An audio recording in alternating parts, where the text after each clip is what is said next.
Hello guys, welcome to Throne Academy. நம்ம இன்னைக்கு இந்த வீடியோ பதிவில் பிப்ரவரி 15 மற்றும் 16க்கான நடப்பு நிகழ்வுகள் தான் பார்க்க போகிறோம். ஃபர்ஸ்ட் நியூஸ் பாருங்கள்.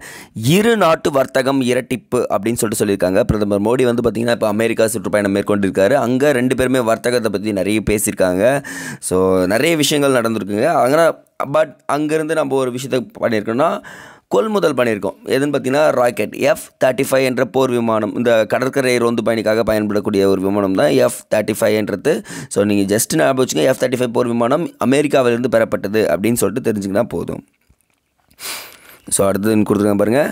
மிஷன் 500 என்ற திட்டத்தின் கீழ் 2030ஆம் ஆண்டுக்குள் மொத்த இருதரப்பு வர்த்தகத்தை 43.31 லட்சம் கோடி அளவுக்கு இரட்டிப்பாக தீர்மானிக்கப்பட்டுள்ளது அப்படின்னு சொல்லியிருக்காங்க. ஜஸ்ட் மிஷன் 500 திட்டம் யாருடன் செயல்படுத்தப்படவுள்ளனா இப்போதைக்கு ரீசெண்டாக அமெரிக்கா கூட வச்சுக்க. அப்போ வர்த்தகத்துக்காக போடப்பட்ட ஒரு திட்டம் தான் மிஷன் 500 திட்டம் அப்படின்றது தெரிஞ்சுக்கலாங்க. ஸோ அப்புறம் இங்கே ஒன்று கொடுத்துருக்காங்க பாருங்கள். இந்தியா அமெரிக்கா இடையே 16 ஆண்டுகளுக்கு முந்தைய காங்கிரஸ் ஆட்சியில் மேற்கொள்ளப்பட்ட 1-2-3 திட்டம். அப்படி 1-2-3 திட்டம்னா ஒன்றும் இல்லைங்க, இந்தியா அமெரிக்கா அணுசக்தி ஒப்பந்தம் சொல்லுவாங்கப்பா. அப்போ மேபி கேட்கறது வாய்ப்பு இருக்குல்ல.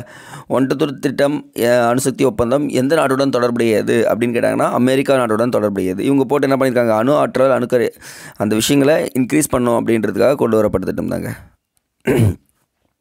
நெக்ஸ்ட் ஒன், புதிய தலைமை தேர்தல் ஆணையர் அப்படின்னு கொடுத்துருக்காங்க. ஸோ புதிய தேர்தல் தலைமை ஆணையர் நியமிப்பவர் யாருன்னு பார்த்தீங்கன்னா குடியரசுத் தலைவர் தான். ஸோ நெக்ஸ்ட் யார் வர போகிறாங்கன்றத சொல்கிறேன் பாருங்கள். ஞானேஷ்வர் குமார், நோட் பண்ணுங்கள்.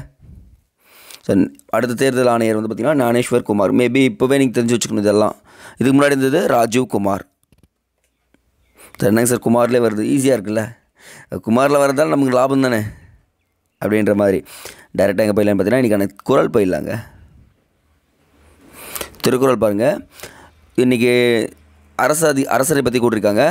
தாங்குக நாடி தலை செல்லா வண்ணத்தால் ஒத்தாங்கு ஓர்ப்பது வேந்து அப்படின்னு இருக்காங்க. அப்படின்னா என்னென்னா ஒத்தாங்கு உறுப்பது வேந்துன்னு சொல்லியிருக்காங்க. அப்படின்னா செய்த குற்றத்தை தக்கவாறு ஆராய்ந்து மீண்டும் அக்குற்றம் செய்யாதபடி குற்றத்திற்கு பொருந்துமாறு தண்டிப்பவனே அரசன் ஆவான். ஸோ ஒரு குற்றம் நடக்கிறது எல்லாருக்குமே சகஜம். ஆனால் அந்த குற்றத்துக்கு ஏற்றவாறு தண்டனை கொடுக்குறான்னா அவன் தான் ஒரு நல்ல அரசன் அப்படின்னு சொல்லியிருக்காரு திருவள்ளுவர். அடுத்து இதெல்லாம் விட்டுடலாங்க. ஸோ நம்ம ரவீந்திரநாத் தாகூருக்கு நைட்வுட் பட்டம் கொடுத்தாங்க, ஞாபகம் இருக்குங்களா?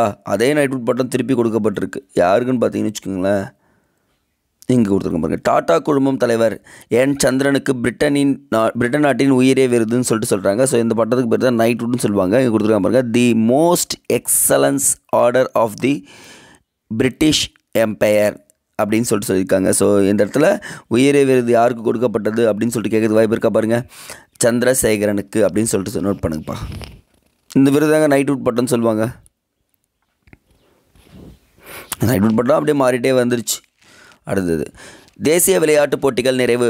உத்தரகாண்டில் 38வது தேசிய விளையாட்டுப் போட்டிகள் நிறைவடைஞ்சுங்க. இதில் சர்வீஸ் அணி 121 பதக்கங்களுடன் முதல் இடத்துல இருக்காங்க. தமிழ்நாடு 6வது இடத்துல இருக்காங்க. நோட் பண்ணுங்கள். தேசிய விளையாட்டுப் போட்டியில் தமிழகத்துக்கு 92 பதக்கங்களுடன் எத்தனாவது இடத்துல இருக்காங்கன்னா 6வது இடத்துல வந்து இதை மட்டும் கொஞ்சம் அப்படி பார்த்து வச்சுக்கோங்க. சர்வீஸ் வந்து பார்த்திங்கன்னா first, Maharashtra second, Haryana third, மத்திய Pradesh 4th, Karnataka 5th, Tamil Nadu 6th அப்படின்றது தெரிஞ்சுக்க. அடுத்த தேசிய விளையாட்டுப் போட்டிகள் எங்கே நடைபெற இருக்கிறதுன்னு பார்த்தீங்கன்னா 2027ஆம் ஆண்டு மேகாலயாவில் நடைபெற இருக்குங்க. 39வது தேசிய விளையாட்டுப் போட்டிகள். கேட்குறது வாய்ப்பு இருக்கா பாருங்க. 39வது தேசிய விளையாட்டுப் போட்டிகள் எங்கே நடைபெறுவதுன்னா மேகாலயா. அப்போ 38வது எங்கே நடைபெறுதுன்னு பார்த்தீங்கன்னா உத்தரகாண்ட். 37வது எங்கே நடைபெற்றிருக்குன்றத கமெண்ட் செக்ஷனில் கமெண்ட் பண்ணிவிடுங்க மறக்காமல். ஓகே, இதெல்லாம் ஸ்கிப் பண்ணிக்கலாம், இதெல்லாம் வேண்டாம். இங்கே கொடுத்துருக்காங்க பாருங்க. வெம்பங்கோட்டை அகழ்வாய்வில் சுடுமண் கிண்ணம் கிடைக்கப்பட்டிருக்கு அப்படின்னு சொல்லியிருக்காங்க. விருதுநகர் மாவட்டம் வெம்பங்கோட்டையில் என்ன கிடைக்குன்னா சுடுமண் கிண்ணம் கிடைக்கப்பட்டிருக்குங்க. ஸோ இது நமக்கு உண்மையாகவே சொல்லணும்னா நம்ம தமிழுடைய பண்பாடு அகழ்வாய்ச்சி மூலமா நிறையவே தெரிஞ்சுக்க வேண்டிய இடங்கள் இருக்குங்க. அடுத்து பாருங்க. தாமதமின்றி தமிழகத்துக்கு நிதி அப்படின்னு கொடுத்துருக்காங்க. என்னென்னா நிறைய ஸ்கீம் கொடுத்துருக்காங்க. 1 by 1 எழுதுகிறீங்களா? பிரதம மந்திரி கிராம சாலை திட்டம் எழுதணுங்க கண்டிப்பாக. பிரதம மந்திரி ஊரக குடியிருப்பு திட்டம், தேசிய வேளாண் வளர்ச்சி திட்டம், துளிர் நீர் அதிக பயிர், அதாவது இந்த பர் ட்ராப் மோர் கிராப்னு சொல்லியிருப்பேன், கிருஷி சிஞ்சாய் யோஜனா, பிரதான் மந்திரி மாத்ரு வந்தன யோஜனா, ஸோ இந்த திட்டத்தெல்லாம் எழுதி வச்சு எப்போ ஸ்டார்ட் பண்ணாங்க, மத்திய அரசு திட்டங்கள் வரைக்கும் எப்படி கொஷின் கேட்பாங்கன்னா எப்போ ஸ்டார்ட் பண்ணாங்க, அதனுடைய பெனிஃபிட் என்ன, அது மட்டும் தான் கேட்பாங்க. தமிழ்நாடு ஸ்கீம் தான் கொஞ்சம் உள்ள டெப்த்தாக போய் கேட்பாங்க. ஸோ அதனால் இது திட்டங்கள்லாம் எழுதி இயர்ஸை மட்டும் போடுங்கப்பா.